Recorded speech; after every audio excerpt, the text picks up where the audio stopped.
The comfort of your favorite seat is now your comfy car-selling command center, thanks to Carvana. It doesn't get any better than this. Your favorite seat's the best spot in the house. Make it even better by entering your license plate or VIN and getting a real offer in minutes.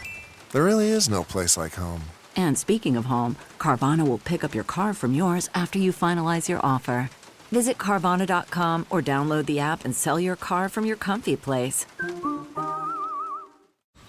Man, that sunset is gorgeous. Grill, patio, sunset. Hard to get better than that. Unless you're browsing Carvana's inventory while you soak it all in. Oh, burger time. So sit back, get comfortable. Carvana's got thousands of cars under $20,000 just waiting for you. I could stay here forever.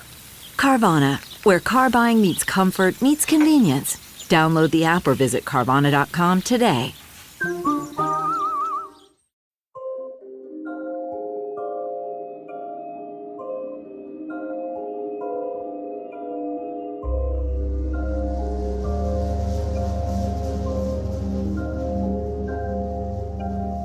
Lieutenant Marion Milton Magruder, ace fighter pilot during World War II and commander of the legendary night fighter squadron Black Max Killers.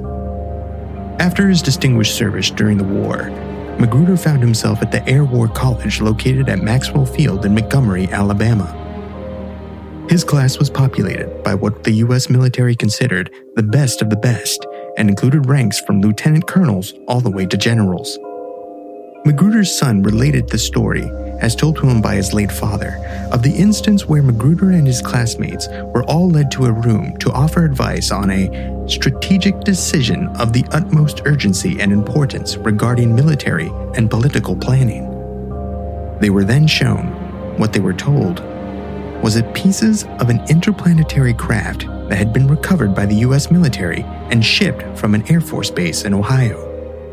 Magruder would add more to the story when on his deathbed that not only did the military keep recovered craft at the secretive military base, but also the bodies of the extraterrestrial pilots of these craft.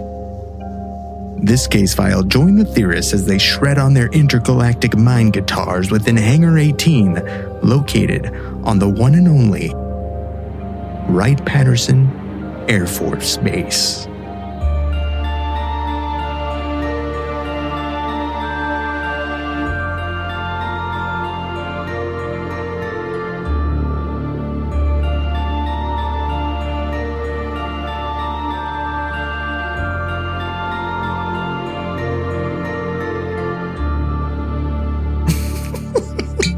Welcome to Alien Theorists Theorizing Case File 229, Area 52. I'm Braden. I'm Zell.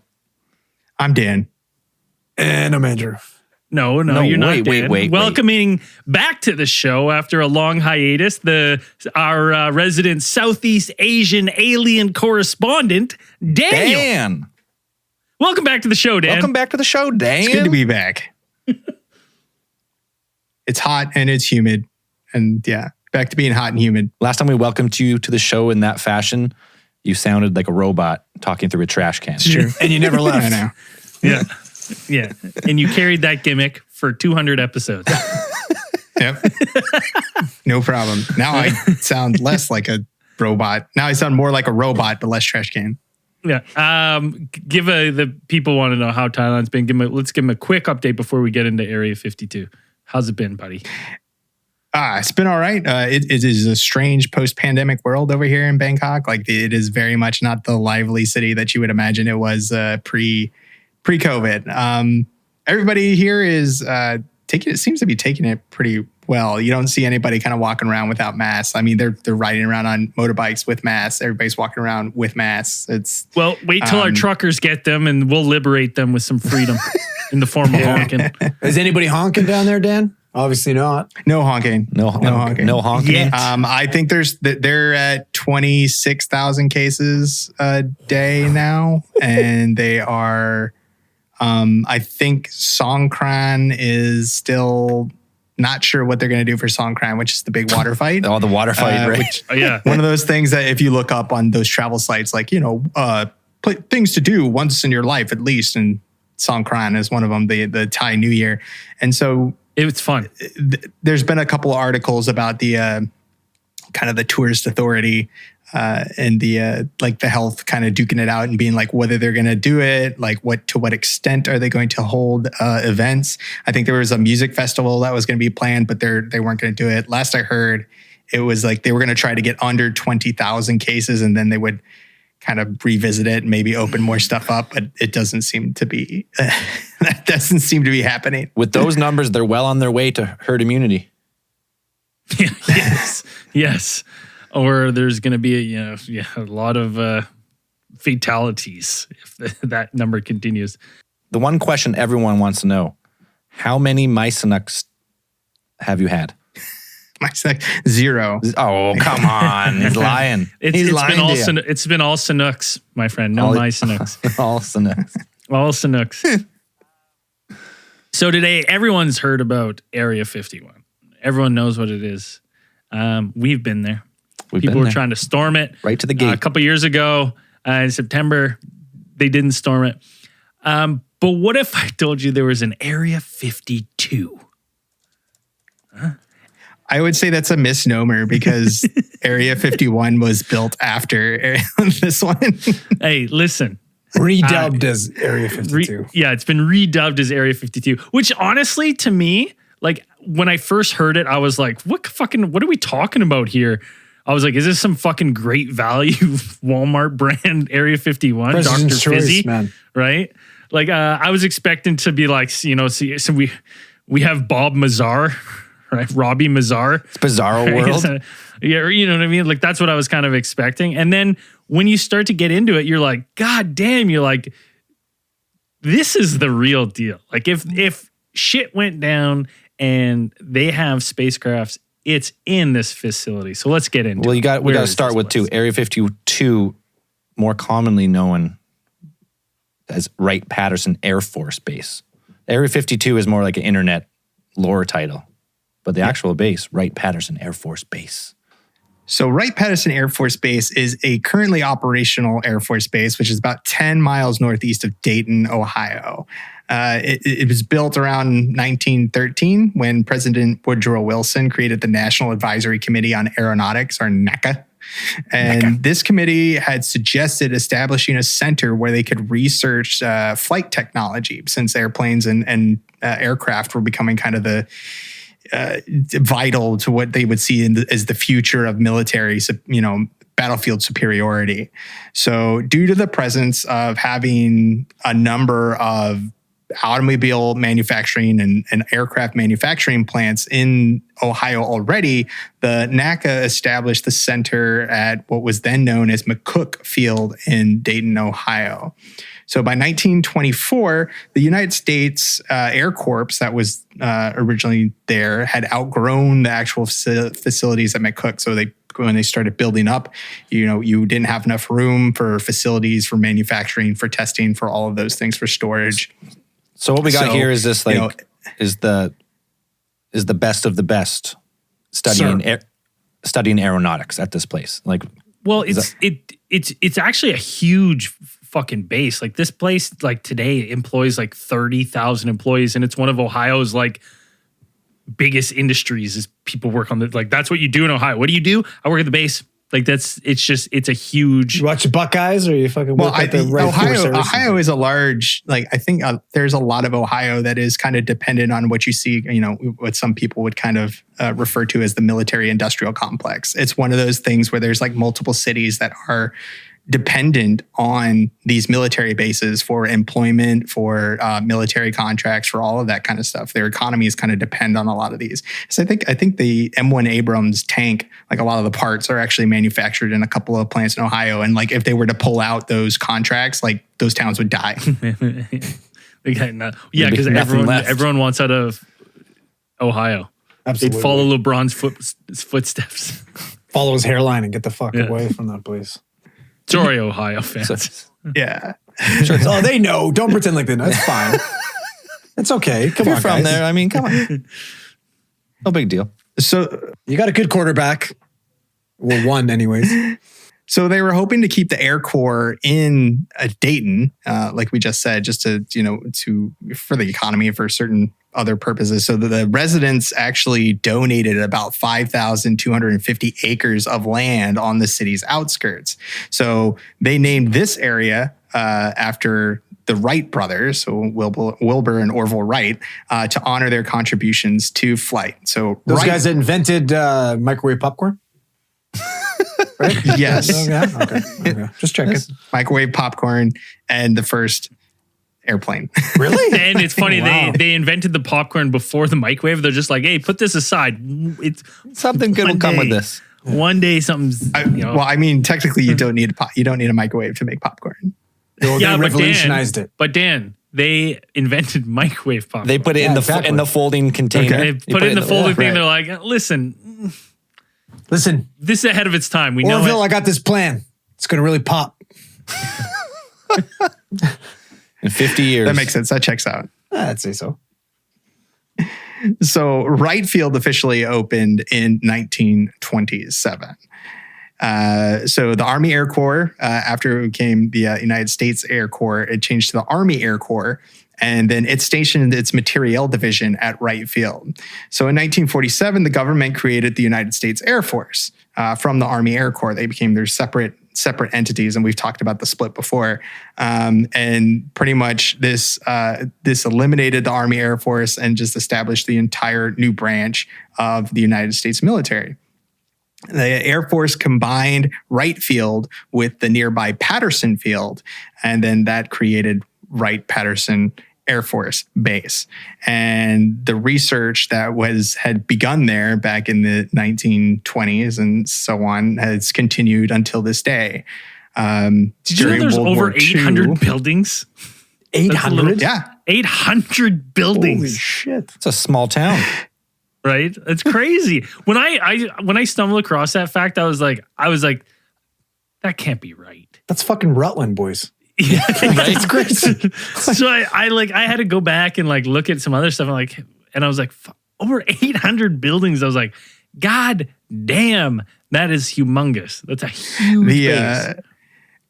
In those 800 buildings, they have since and during World War II, the facility saw a dramatic expansion. So in 1939, they had about 3,700 employees, and then by the end of the war, World War II, they had about 50,000 employees. These went like 20-fold. And so Wright-Patterson Air Force Base, a couple little interesting other factoids about it, is home to the National Museum of the United States Air Force. You can find the original Avro Canada VZ-9 Avro car there. No big deal. Greatest plane ever made. It's terrible. They said it was like, pilots said driving that thing was like trying to balance on a beach ball. That's some goddamn slander, bud. I don't want to hear any of that, pal. It was like a Harrier jet, like a vertical takeoff jet. Is that what it was? Yeah, it was just basically like a jet engine on a donut, like a metal jet engine donut. What they didn't understand is your co-pilot was supposed to be a goose, Supposed to be a goose. right? That's what was throwing the weight off. They were having two men on it. Everyone knows a co-pilot's a goose. Everybody does. Yeah, and you know what? But our goose doesn't die at the end, pal. Yeah. All right? How about Flies that? away. Hey? Story twist. Put that in your pipe and smoke it. Geese fly together. That's what we should have said. Geese fly together. Oh, shit. Neil Armstrong, first man to walk on the moon, and Edward White, the first American to walk in Says you. space. They were both Liars. Wright-Patterson test pilots. And it is also reported that they hold the personal files of Nikola Tesla on that base, being preserved there. Oh, it's all lining up here. This base is full of shit here. You got Armstrong, liar, never went to the moon. Never. It's all being bred here. All these ideas are being born at Wright-Patterson. Well, you got fucking Kubrick's studio in one of those buildings there. You got 800 Yeah. of them. Got 800? Yeah.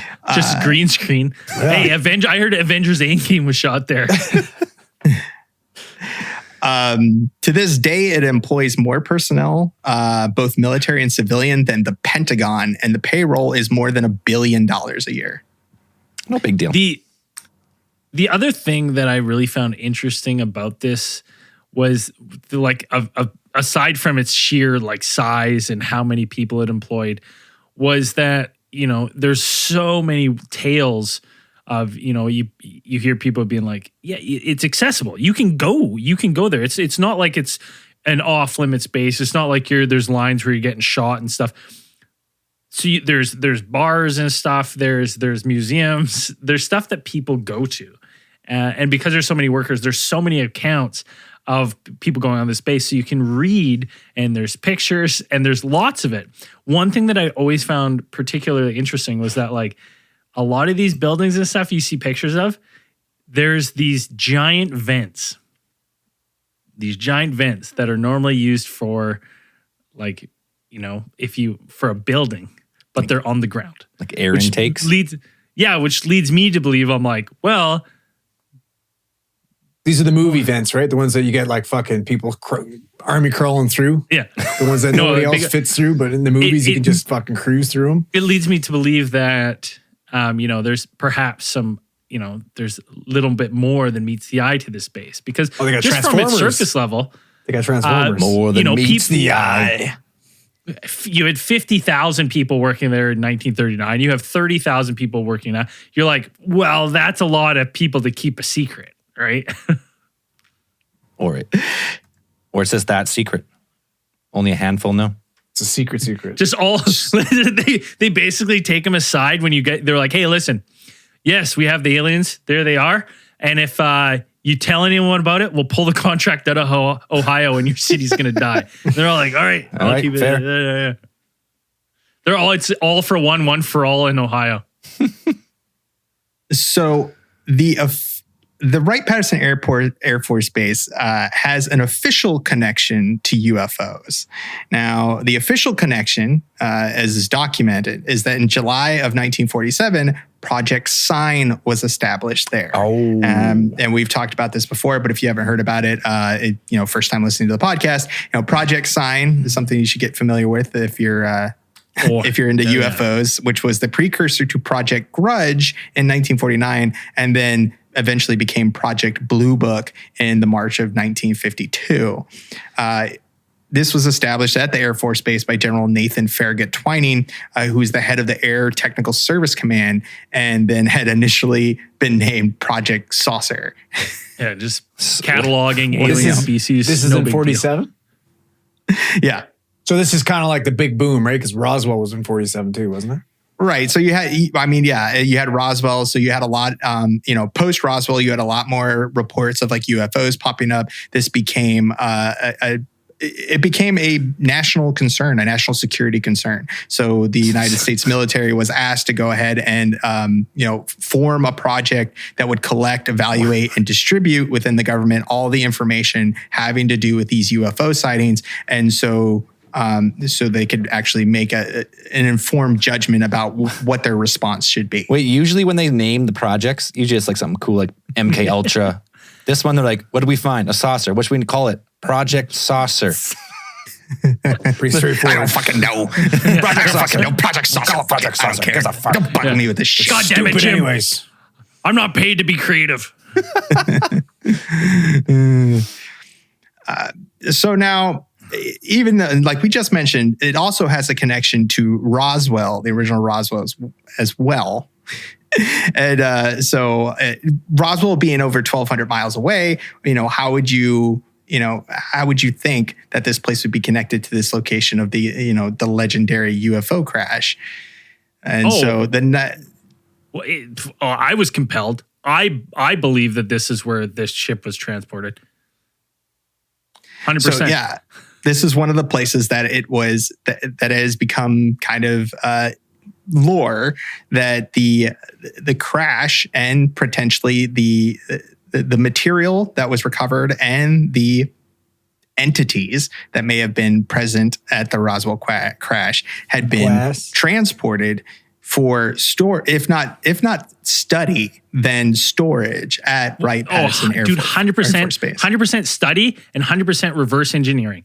And the reason I believe this to be a more compelling case that this is where the Roswell crash would have ended up was because like at the tail end of World War II, when the United States and Russia were kind of starting to look at each other as like, hey, you know what?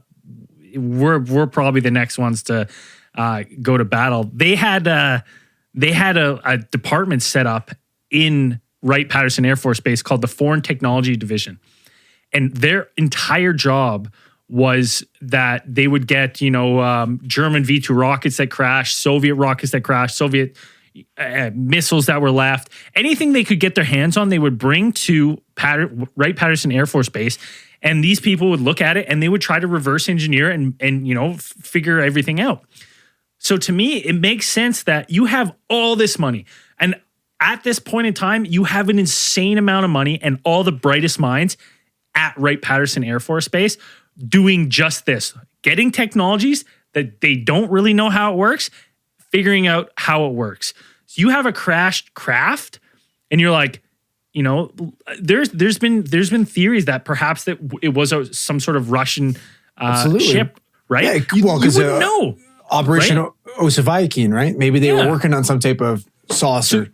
So it would make sense that why you would bring it to the place where you have the brightest minds working on just this, breaking down foreign technologies, taking it apart, figuring out how it works and reverse engineering it. Theories are that this is where we got fiber optics and computer chips are actually from Wright-Patterson Air Force Base doing just this and reverse engineering the Roswell crash. ET craft. And I'd always thought Area 51, that's where I went. But then reading it about this, I was like, well, they had this foreign technology division. Bitch. I was like, it was 19. It was Area 52. Yeah, I was like, it's been Area 52 all along, right under our noses. Jesus. Well, because the original press release said the wreckage was going to be moved from Roswell Army Airfield to higher headquarters for further analysis. Well, and you think about that, they got 50,000 people employed here. They get 800 buildings. There's no way they have that type of fucking operation at Area 51. Well, fucking not way. only that, so it's weird though. It makes sense to send it there because that's where they're studying aircraft for the last 30 years at this point. But there's probably way closer airfields, right? Like air bases. You're not far from California or Arizona. There's an air base in every fucking state. Yeah, so they send it 1,200 miles away is where they send this baby to. Right. You said that's where the best of the best. Right. Well, since its inception in 1917, the Wright-Patterson Air Force Base had become the most secret and most important base in the U.S., arguably. This is the place that we were, like Brayden said, this is where they were bringing in everything that they could get their hands on, during and post World War II, Japanese fighter, Japanese aircraft, German aircraft, Messerschmitts, everything they could get their hands on, they brought there for reverse engineering, testing, and and it's not like we got information applications of that. for it. When they would figure out how to work it or figure out applications like you said, and they would just put it to use. And it's never like, hey, we did this here, baby. That came out a long time later where we started figuring out that that's where they were doing it. It wasn't like they were like, hey, we just did this, everyone, right at this base. Another one for the good guys. Nobody's fucking uploading their pictures on Instagram, tagging Wright-Patterson Air Base, being like, just did it, boys. New tech, who dis? Hashtag new tech. Yeah. Well, it's weird too. When you look into it, and because we know of the SR-71 and other planes, they were not developed at Wright-Patterson. Seemingly the leading edge of flight research is what you would read. So say it is that secretive. They release now where the Blackbird was built, Skunk Works and then tested at Area 51 and all that. But you don't hear that about Wright-Patterson. Why would you take, if you had better equipped and better places for testing facilities for these aircraft or these spacecraft that you'd supposedly recovered from Roswell, why would you take them to Wright-Patterson Air Force Base? I would argue that it's not so much about testing these materials or testing these things, it's about making developments from these materials. So Wright-Patterson Air Force Base has a number of, still to this day, they have a number of military contractors and access to those Brayden said, the best and the brightest. You're not going to test the stuff there, but you would develop the materials, metamaterials, fiber optics, whatever, anything that you could kind of develop from the discoveries that you found surrounding these materials, perhaps recovered from an alien spacecraft. This would be the place that you would want to do it. Yeah, exactly. Not necessarily to test the aircraft. Because you got zero fucking distraction. We're like, hey, where can we spend all these smart people who aren't going to get distracted by fun things to do? Oh, let's send them to Ohio. Ohio. There's nothing to fucking do there. I mean, you're not watching the Browns. Yeah. I mean, you would have watched the Bengals last year. I get that, but I'm not. Dude, in Russia, in Osavayakim, they were like holding her. They were like sent to the gulag. They're like, unless you work for us, you don't leave the gulag. In America, they were like, hey, listen, as soon as you finish your work, you can leave Ohio. Sorry, Ohio, we love you. Okay, to be fair, they do have the Rock and Roll Hall of Fame. Hey, I've never been there, so I can't really give much judgment. I don't really know anything about Ohio, but the Rock and Roll Hall of Fame sounds pretty good. It's pretty cool. Sounds like right up my alley. I'd love to go. All right, so supposedly the wreckage recovered from Roswell, shipped to a base 1,200 miles away to Wright-Pat for possible reverse engineering. So where do they take it there? 600 buildings. Maybe not that many at this time or whatever, but. So the generally accepted and most popular name for the facility that you would find about storing these alien craft, both from Roswell and perhaps even after post-Roswell recoveries of UFOs, is Hangar 18. Welcome to our fortress town. I'll take some time and show you around. Oh, that's a fucking banger, man. So are you telling me the Megadeth music video is a documentary? Absolutely. Yes. It actually all starts 100%. That's in what I'm the saying. early 80s when Dave Mustaine was ousted from Metallica before Kill 'Em All came This is out. true.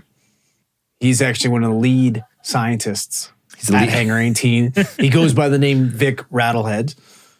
It's a fucking... That checks out. It's all fucking top secret, boys.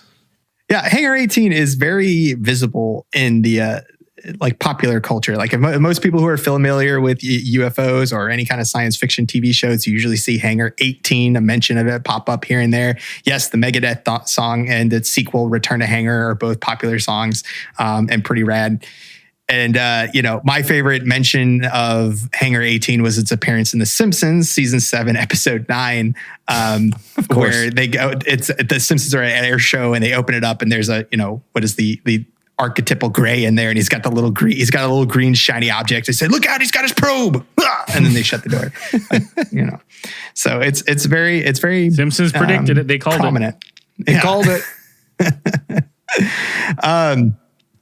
But the interesting thing is that not a lot of people actually know, UFO researchers included, don't really know where Hangar 18 came from.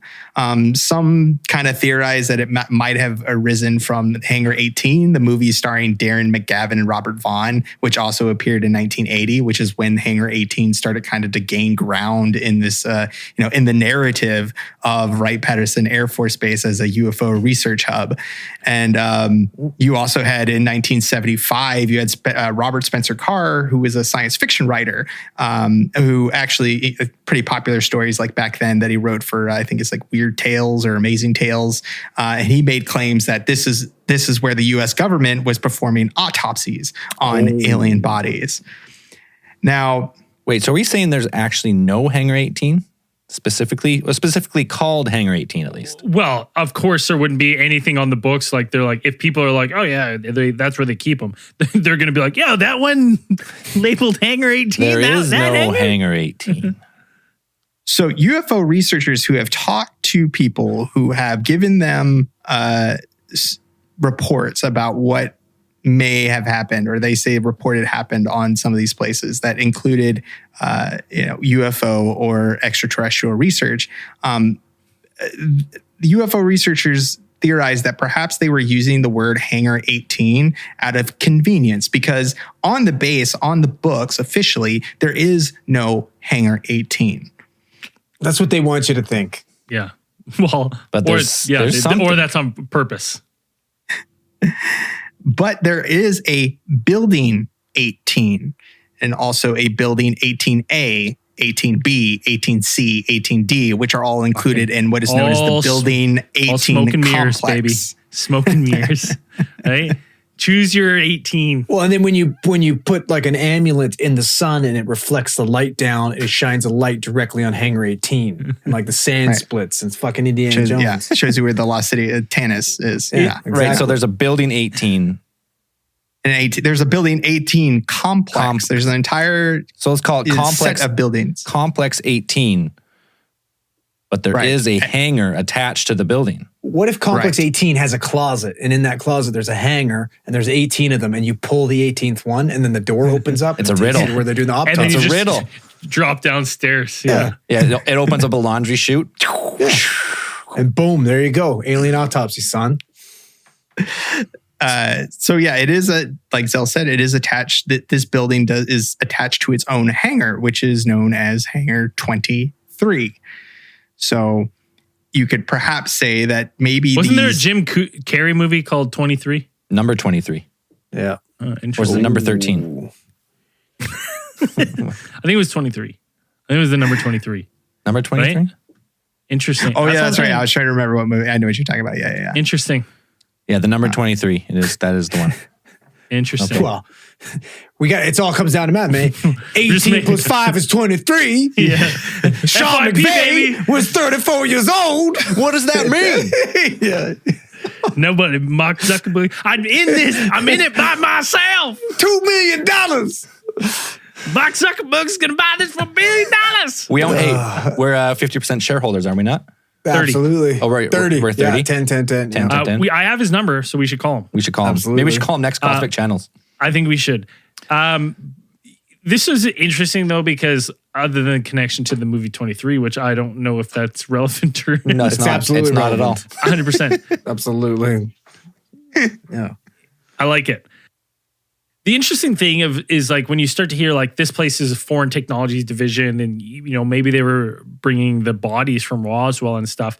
We've heard rumors about alien autopsies and stuff like that, all sorts of conspiracies and footage and whatnot all throughout. Rumors. If you're We've into seen UFOs. VHSs, pal. Yeah. We've seen them. And the one account that I read is that the Roswell crash, because if the overall theme of the Roswell crash is that there were some childlike bodies, some people say that they wanted child-sized caskets hermetically sealed.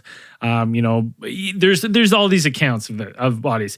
What I found interesting is I found one story talking about that the bodies were actually brought here, and they were basically like, in some of them were in state of like they were still alive, and they're like, try to help them.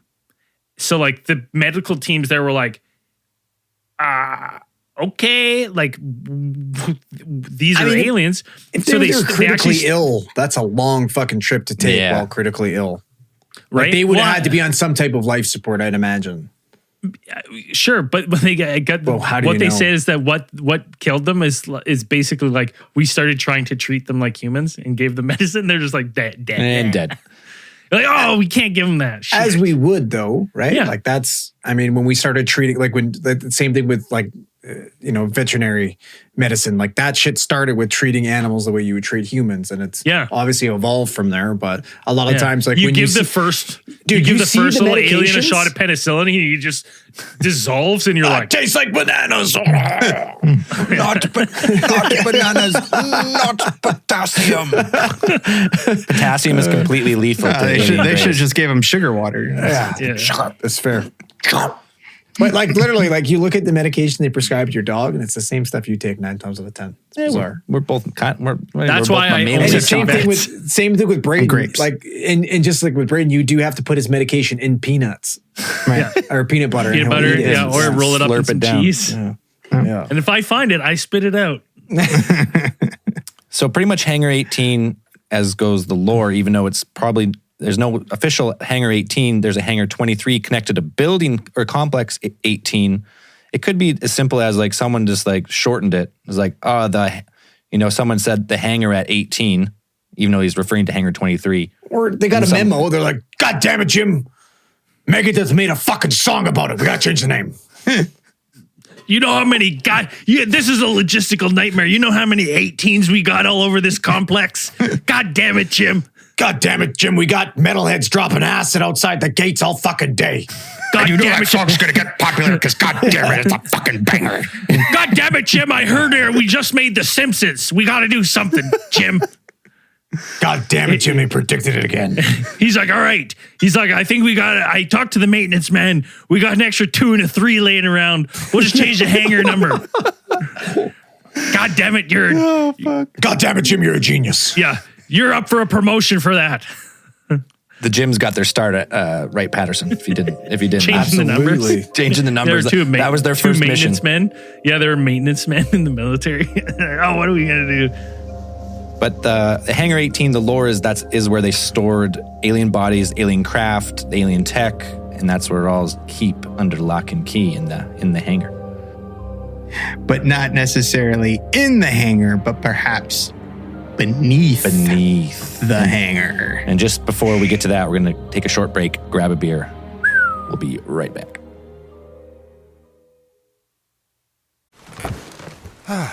The comfort of your favorite seat is now your comfy car selling command center, thanks to Carvana. It doesn't get any better than this. Your favorite seat's the best spot in the house. Make it even better by entering your license plate or VIN and getting a real offer in minutes. There really is no place like home. And speaking of home, Carvana will pick up your car from yours after you finalize your offer. Visit Carvana.com or download the app and sell your car from your comfy place. Man, that sunset is gorgeous. Grill, patio, sunset. Hard to get better than that. Unless you're browsing Carvana's inventory while you soak it all in. Oh, burger time. So sit back, get comfortable. Carvana's got thousands of cars under $20,000 just waiting for you. I could stay here forever. Carvana, where car buying meets comfort meets convenience. Download the app or visit Carvana.com today. What's underneath? What's under the base? What's under the base? What's under the base? No secret UFO military installation story would be complete without reports of underground facilities. So, Dan, I like how all of a sudden you've begun to hide your identity on the list. Dan. You're slowly going dark. Anonymous facilities. Good. Yeah, you're like the bad guy from fucking Inspector Gadget. You just need a kitty. the claw. Yeah. The claw. I mean, big metal hand gauntlet. I mean, oh, that'd be rad. So in 1996, there was a signed and notarized affidavit from Robert L. Marshall Jr., who was a Navy veteran who had a top secret crypto security clearance. And he had stated that both him and his father and his grandfather had actually worked at Wright-Patterson Air Force Base during some of its construction in the 1940s and 50s. His father was an iron worker who was under the direct supervision of his grandfather, who had apparently been in charge of erecting a 4-level underground facility that included a hangar at ground level. Ooh, dope. So they're saying he went on to say that, quote, Wright-Patterson Air Force Base received the craft from Roswell incident in 1947, and it was placed in one of the lower levels. My father was called into the complex to adjust one of the doors. At that particular time, he stated to me on this deathbed, what appeared to him to be the wreckage of a comparatively small circular craft. He couldn't make it out in great detail because it was behind some kind of plastic cover that was hanging from the ceiling. So deathbed confession of a guy who worked on the hangar and seen the ET tech. Seen a saucer. Right. So there's a number of these, I got a lot of the information from the most recent source, which was the book UFO Secrets Inside Wright-Patterson, Eyewitness Accounts from the Real Area 51 by TJ Carey and DR Schmidt. But they've got a number of these a lot of them seem to be deathbed confessions of people who either worked or worked with people from Wright-Patterson Air Force Base and kind of went on to confirm some of the suspicions. It's one of those things where it's like, if you were truly worried about the repercussions, that's the only time to do it. You know what I mean? Like if you were truly, truly worried that you're like, these people will hunt me down. They will make my life a living hell. I want to get this information out, and like that's the time to do it. Like your deathbed, you have nothing else to lose, so you can tell like because there's something to that. Like imagine to make your family suffer. Well, but imagine that for a second. Imagine that like you worked on the space and you were privy to this information where you saw an alien craft right then and there, your mind is just blown because you're like, there's other intelligent life out there. Your whole perspective of life changes, right? And it's like, you would want I would want if I had kids, I would want them to know, I'm like, listen, there is other stuff out there. They're here. It's everything's not what you think you see, you did not see, right? Like I would Will fill Smith, them in. Yeah. Right. You know what's funny though? It's like there's no way that your grandpappy was working at Area 51, saw a saucer. Well, not didn't tell mine. the fucking kids. There's no way though. There's no way he kept that secret all the way till he died. Not a fucking chance. You know, maybe he told them he worked on the base, but he never told them about,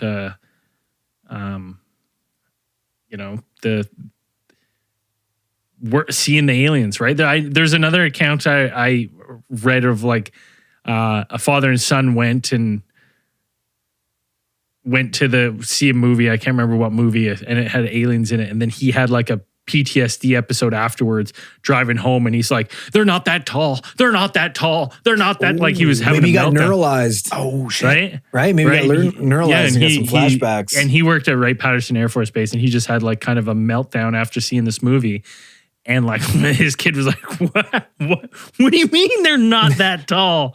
Right? Like, but as for like underground facilities, like even their university has like basically a full underground like tunnel, like maintenance tunnels that you can travel between the buildings. And their university was originally meant for the Air Force, and it was built during the Cold War, and it was basically like a bomb, like a nuclear bomb shelter.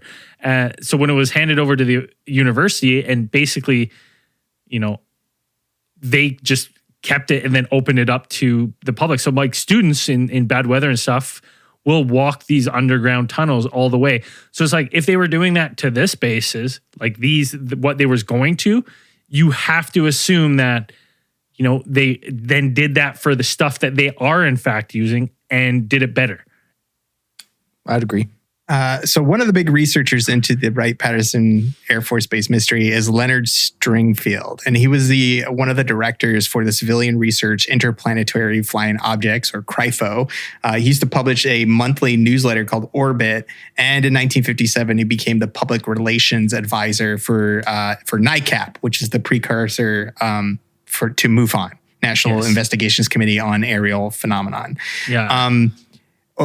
What is said to be striking about Stringfield's informants' descriptions, the people that he interviewed around and had experience on the base, he said that a lot of the descriptions matched up to what you would typically define as a gray alien. A lot of descriptions of the bodies that they had recovered or people had seen being moved from building to building, or they had seen within some of these containers.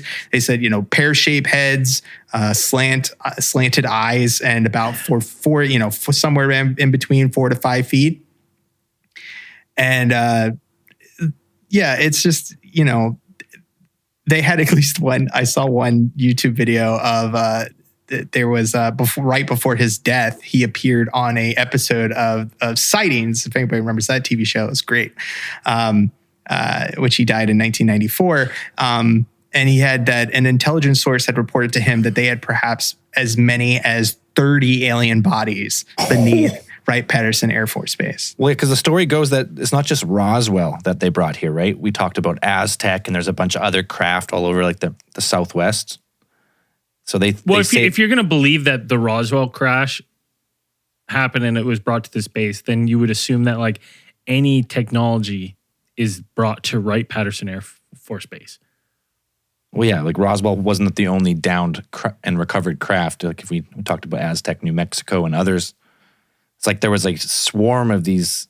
If you go with the stories, a swarm of these grays in the craft, and for whatever reason, either they were knocked out of the sky. Some people claim like we had like their craft for whatever reason couldn't handle like certain type of radar, and they were falling out of the sky. Because there are a lot of people were like, well, if they came here, yes, I guess like you could say like craft malfunction. I guess even ET craft. But like if they came here and they were losing that many craft, were we knocking them out of the sky?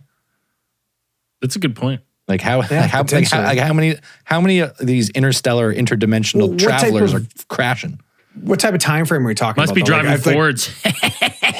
Like from down road, like from Roswell to like the 60s. Yeah, which would be like a staggering amount, right? But at the same time, like let's say we had 5 within, recorded lifetime, you could probably attribute that to user error. Like no matter how advanced they are, you're still going to have user error. Yeah, maybe. But yeah, they took multiple craft and multiple aliens up to 30 to Wright-Pat. Yeah, that's fucking crazy. I wonder if they actually had like some of the, let's say potentially these 30 are ones they've had stored from like fucking way back, right? Like throughout time. Yeah, like because isn't that part of the story, Dan? There's like they're suspended in like what's like formaldehyde or something. Well, yeah, I think there are parts of the story and some reports that say that perhaps when there's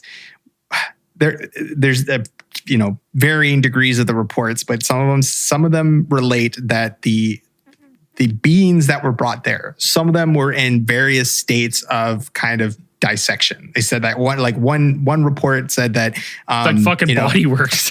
It was like an Air Force officer was brought down and to look at one of the bodies or something. They're like, hey, look at this. And then they popped open the tarp and like there was this fucking alien in there, all gutted out, alien autopsy style. Like they hadn't even really like put it back together, I suppose. And then there's others saying that they were people reported like remembering that striking smell of formaldehyde, that these alien creatures these bodies had been preserved in formaldehyde. And there's also like a picture that's kind of circulating around that there's these large tanks on in the building 18 complex, which some UFO researchers say are perhaps tanks for holding liquid nitrogen for cryogenic freezing purposes, that you would need that when that technology became available, they were able to store these beings. Well, the other interesting thing is that like a lot of these accounts of Wright-Patterson Air Force Base, there's numerous people who have accounts, and we could do a case file about all the personalities that have accounts, because a lot of them don't like each other, and they basically say they're all pointing the finger at this person, be like, he's wrong, he's dead wrong. I was there. He was. Were you there? I was there. Like Raymond Ray Shemansky, he says these bodies are being used for a hybridization program. So they're doing hybridization on Wright-Patterson Air Force Base. And one of my favorite parts, if you get a chance, I'll try to find the link again. It's one of his 60-minute interviews. I was listening to it, and he's not a very good speaker. It's very dull and boring. But one point that he says is that he goes, I actually met I've met a couple of the hybrids.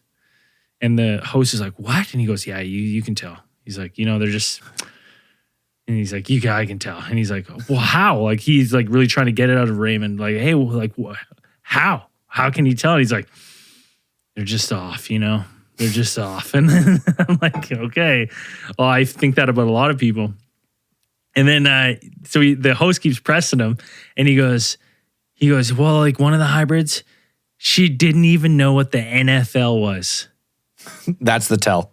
And he's like, what? Totally makes sense. NFL, the National Football League. You're not from this fucking planet if you don't know what the NFL is.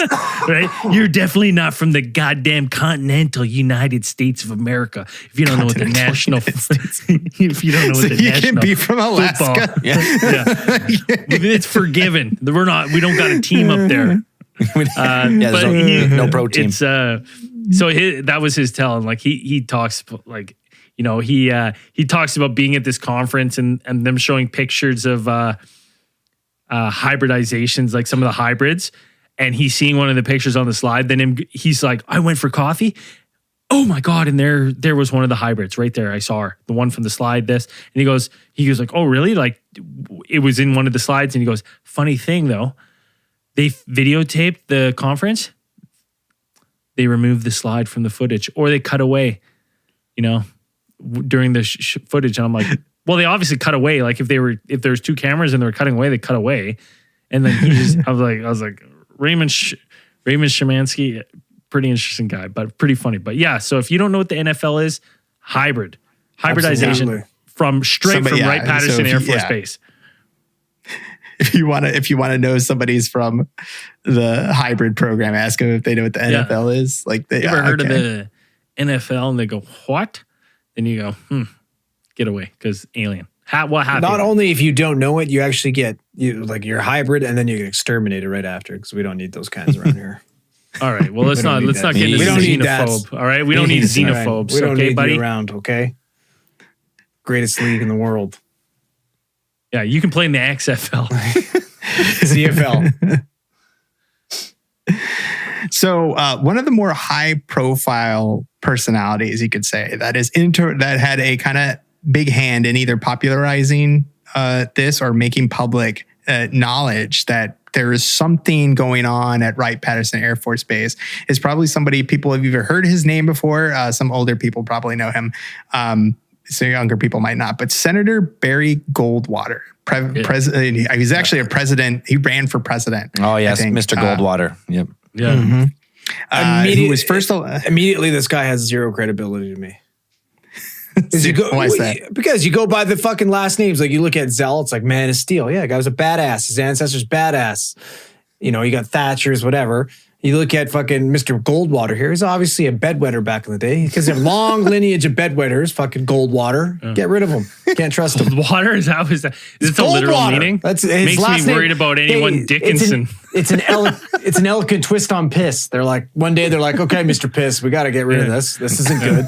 Nobody's giving us jobs. Okay, Piss family. We got to change this name. How about Goldwater? That sounds pretty elegant. Let's go with Goldwater. Mr. Goldwater was first elected to the United States Senate in 1952 during the Eisenhower's presidency, and he served under 5 presidents after that, and he retired finally in 1987 under Jimmy Carter. This guy's part of the deep state. Yeah, big time. Because Senator Goldwater is not only a senator, but prior to his political career, he was a brigadier general in the United States Air Force Reserve. Goldwater served in a number of important committees while he was in the Senate. Can I ask a clarifying question? Because when you start to say that, I think badass. But then for some reason, when you say reserve, I feel like it's less badass. Well, he was in the Air Force. Like, he was active duty. He flew missions like in Burma and China and those places. Badass.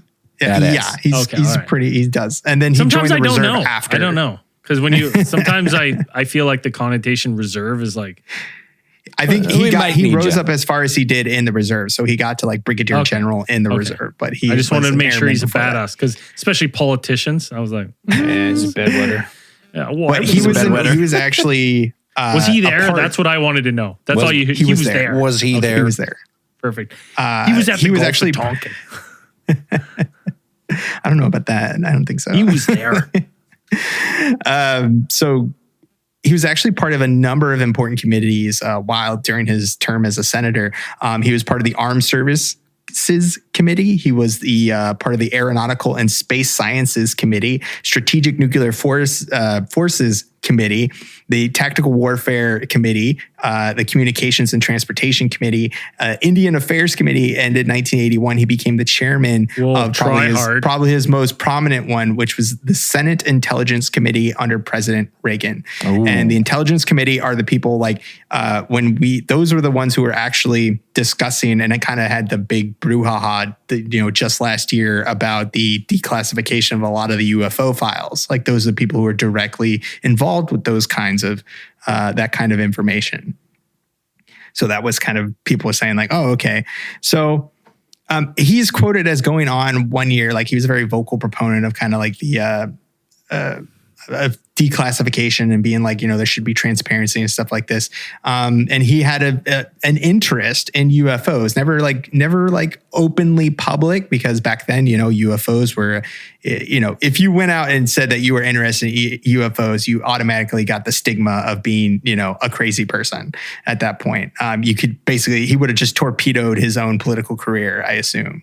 But on CNN's Larry King Live on October 1st of 1994, he was quoted as actually saying, "I think at Wright-Patterson, if you could get into certain places, you'd find out that it was all hushed up. I called Curtis LeMay, one of his friends who was also in the military, higher up, and he said, 'General, I know we have a room at Wright-Patterson where you put all this secret stuff. can I go there? And he says that I've never heard General LeMay get mad, but he got madder than hell at me, cussed me out, and said, "Don't ever ask me that question again." So they got aliens at the base. Yeah. That's what he what said. yeah. Goldwater says like, "Hey, I want to see." Seems to strongly imply that. God damn it, bedwetter! Don't ever ask me that shit again. And don't you? Not only can you not get in, don't ever ask me. Yeah, you're dead to me.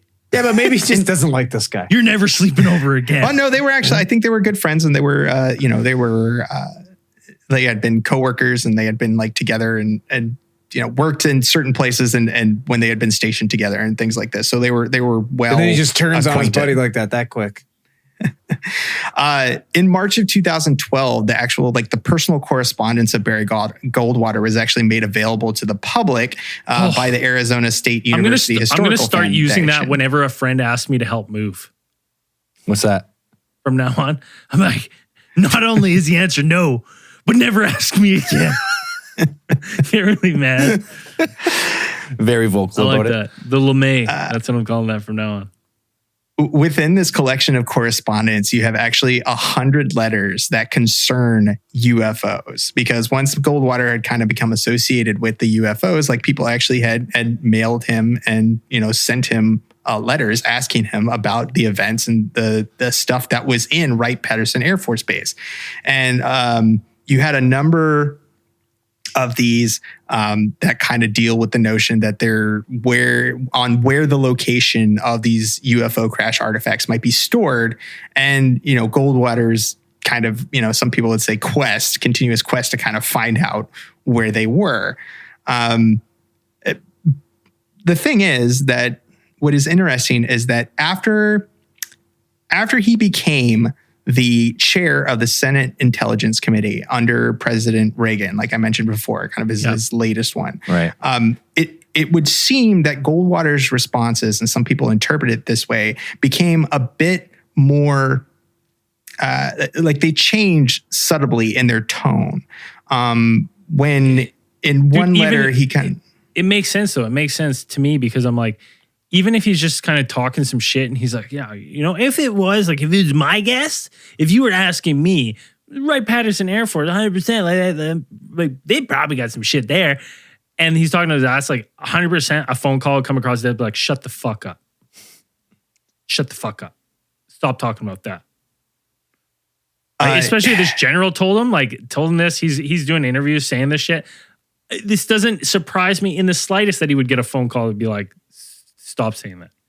One of the ones that kind of is a good example of this change in tone is that there was a correspondence from July 15th of 1981 where he had sent a letter to a fellow ham operator, because Barry Goldwater actually, I guess he was a very that was one of his hobbies. He was very he's a ham operator.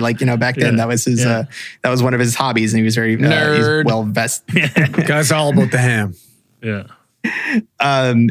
And when they asked him about his attempts to gain entrance into what is known as the Blue Room at Wright-Patterson Air Force Base, he said, he's quoted as saying there are, about the rumors, he says they are partially true, but not completely. I can't give you any other answer than that. So please don't push it. So we got some partial truth to his words.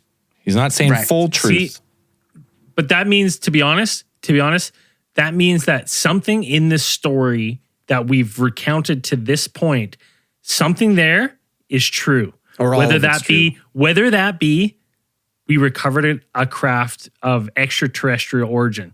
Maybe that's the grain of rice, and everything else is blown up from that. Or maybe they recovered a body.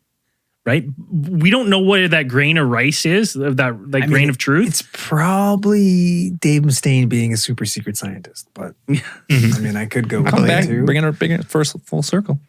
The extraterrestrials communicate through, harmonics. So, Mustaine's in there just like ripping guitars, communicating with the extraterrestrial entities. Shredding. That's why the rock and roll museum's there, because all the best It's not the pick of destiny. You got to go and learn to talk with the ETs, all our best shredders. Oh my God. They bring the Wright-Patterson Air Force Base to communicate. You have to bring you bring the pick to the base. You put it you perfect in the sundial at Hangar 23. You turn it, it opens the basement door to Hangar 18 where you learn all there is to know about the shred. Yeah. Basically alien language. It's like the scene out of Close Encounters of the Third Kind where it's like, bam, bam, bam, bam, and then it's like, we're not getting anything, sir. Bring in Mustaine. Yeah. And then it's just like, oh my God. And it's just like an entire, the that's how aliens' the faces Intergalactic melt. Federation, Just melts everyone's faces. Pop an alien face. we were gonna wipe you off the face of the solar system, but now we know that you were advanced enough and then you shred hard enough to rise into the ranks of the Intergalactic Federation. Now, wasn't there also a letter where he said that he didn't blame the government for not telling him because he made it seem like the material that they had should be kept secret. Right. Yeah. There in one letter he said that it stated that he says that he didn't blame the Air Force from preventing him from entering what is commonly referred to as this, or you hear in some of these Wright-Patterson Air Force Base narratives that the Blue Room, which apparently is a kind of super secret underground room that some people have said that, some high-ranking Army officials, Air Force officials have visited. And this is where they supposedly keep a lot of either they keep the bodies or they keep the bodies and the artifacts that they have recovered from. And I mean, there's crashes. tons of stories about, accounts of them having some strange alloys or weird metals that are seemingly indestructible, but you can mold them and bend them and they just instantly revert back to the original shape. And they are just indestructible to anything that we have. Right. So it's we hear stories of that kind of stuff in this space as well. Yeah. So some super material that doesn't absorb heat that could pretty much whatever the material was that coated the craft at Roswell. So is it malleable or is it you have to heat it up to manipulate it or what's? Well, honestly, it's not that clear from what I read. To me, it seemed like whatever you did to it, it would just instantly revert back to its original shape. Interesting. Yeah, they said if you could fold it into a ball and it would just uncrinkle, wrinkle free back to its original form. So super malleable, super dense, extreme heat resistance material. If that's the grain of truth here, that it does make sense why you wouldn't want that to be known to the public, because you wouldn't want, this is, technically technology that you might have an advantage of. Yeah, man. Listen, Goldwater, we've created goddamn flubber down here. You can't go around telling the goddamn world about it. Yeah. What do you think this is? He's a menace. Hey, could you imagine this little guy in the wrong hands? I think that's the first time I said flubber since 1998. That's fuck. So not only apparently reportedly are there you have the entities and you have the materials that comprise their craft, but also perhaps stored down there is you have the space pancakes. That's right. I forgot about the Simonton connection. Talking about Joe fucking Simonton? Talking about Joe fucking Simonton, space pancake incident from April 18th, 1961.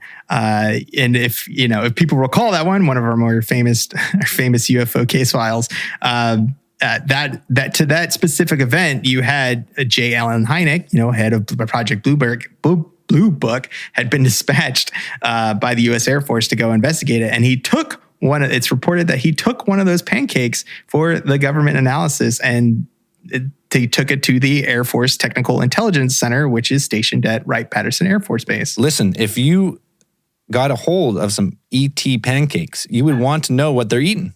That's a very important thing. And the weird thing is they were made of flour, sugar, and grease. Saltless also. No salt. Peculiar. Peculiarly. You know what? That's the weakness of the aliens. It's not water. It's salt. Yeah.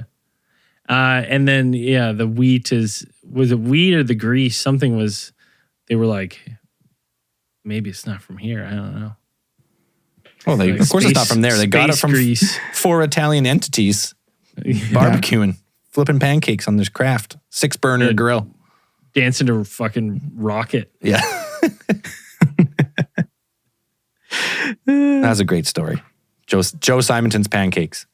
Yeah, it's the other interesting thing that I found about Wright-Patterson Air Force Base is that it is a particularly haunted area.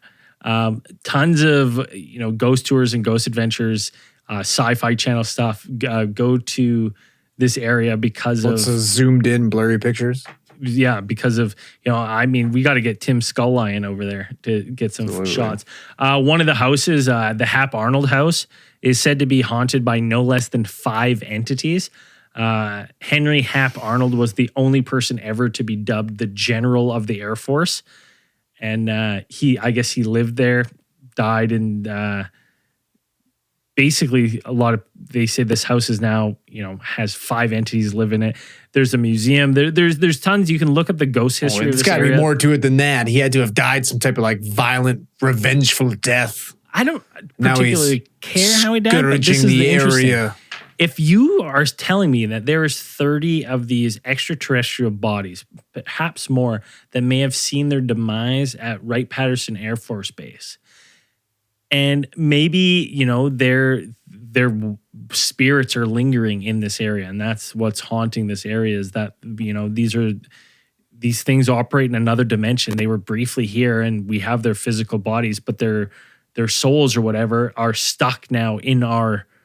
So they have unfinished business. In our dimension, and they're just wandering the Wright-Patterson Air Force Base, forever locked in this area. I just thought that was kind of a interesting little tidbit as well, that this place is fairly well known to be quite haunted.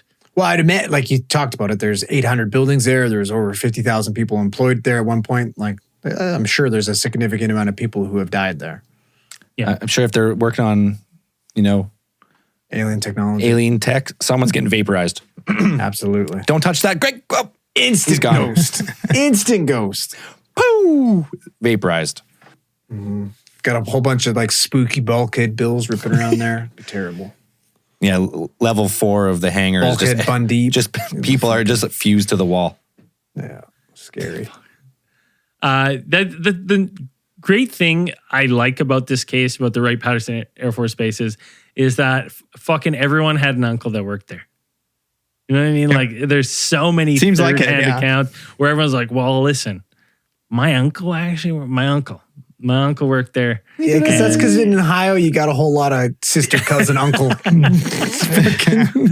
going to lose a lot of our Ohio numbers. Wait, let me quickly check our Ohio streaming numbers, and then I'll make a reference on next week how many we lose. But it's one of those things where there's a lot of third-hand accounts of well, my uncle worked there, and he was at a gate and told to shoot anyone that came out of the lab. And you're like, okay. Well, that doesn't really... some fucking paperclip stuff there. All right.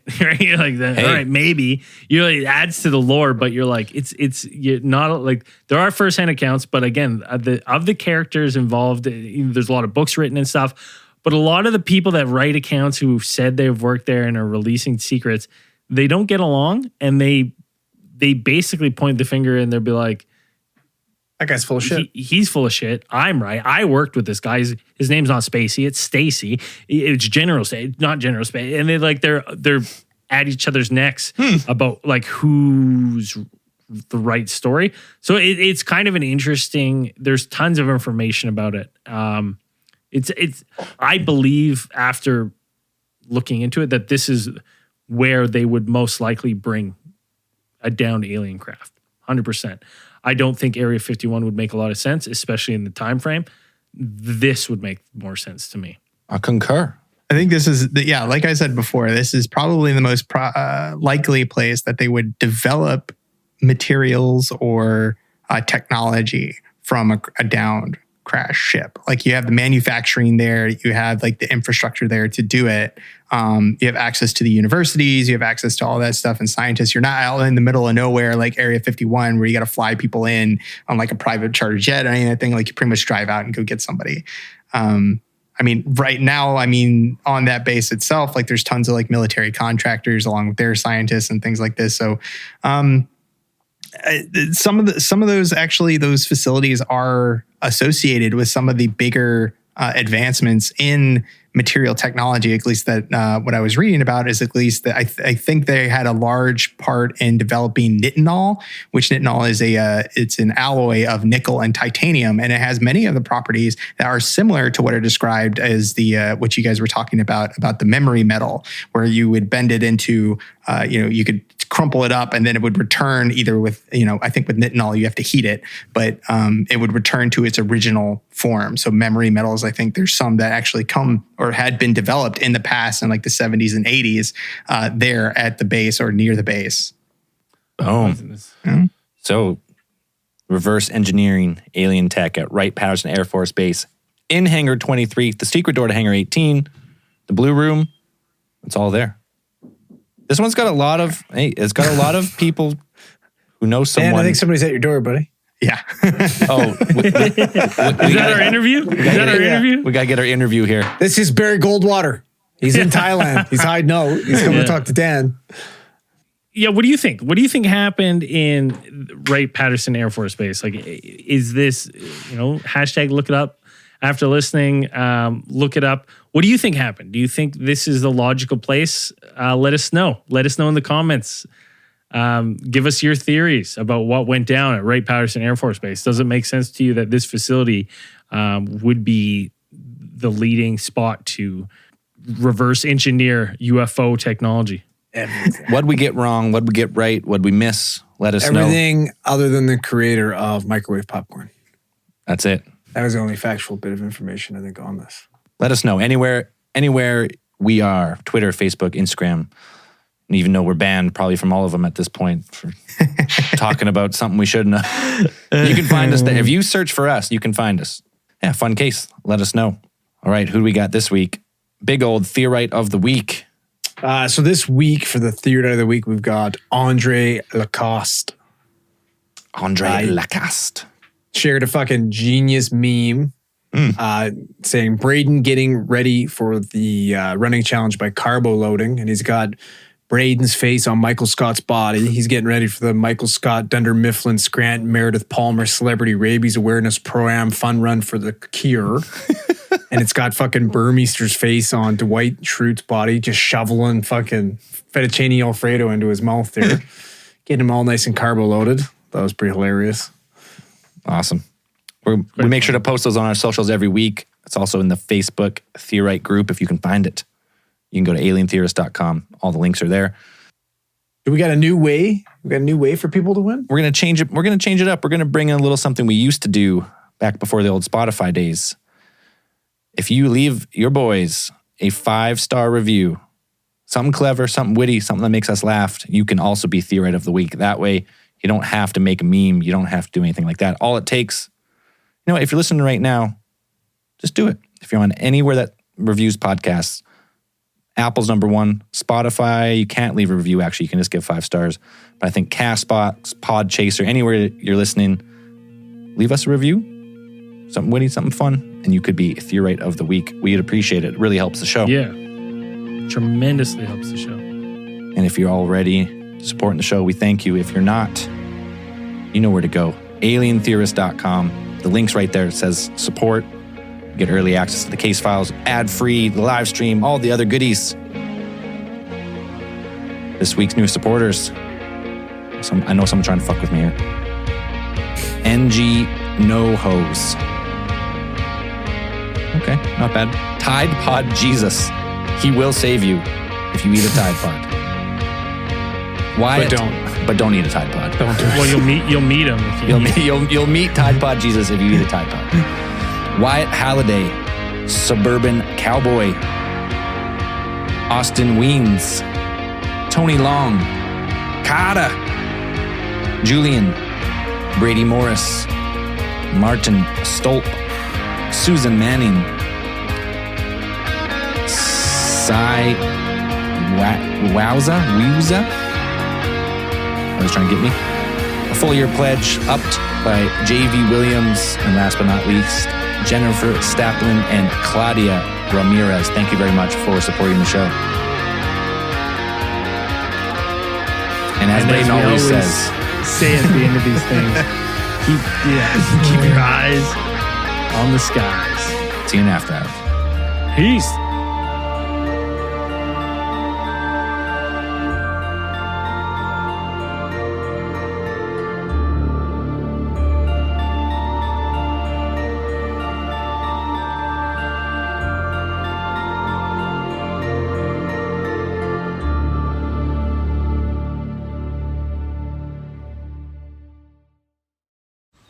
Man, that sunset is gorgeous. Grill, patio, sunset. Hard to get better than that. Unless you're browsing Carvana's inventory while you soak it all in.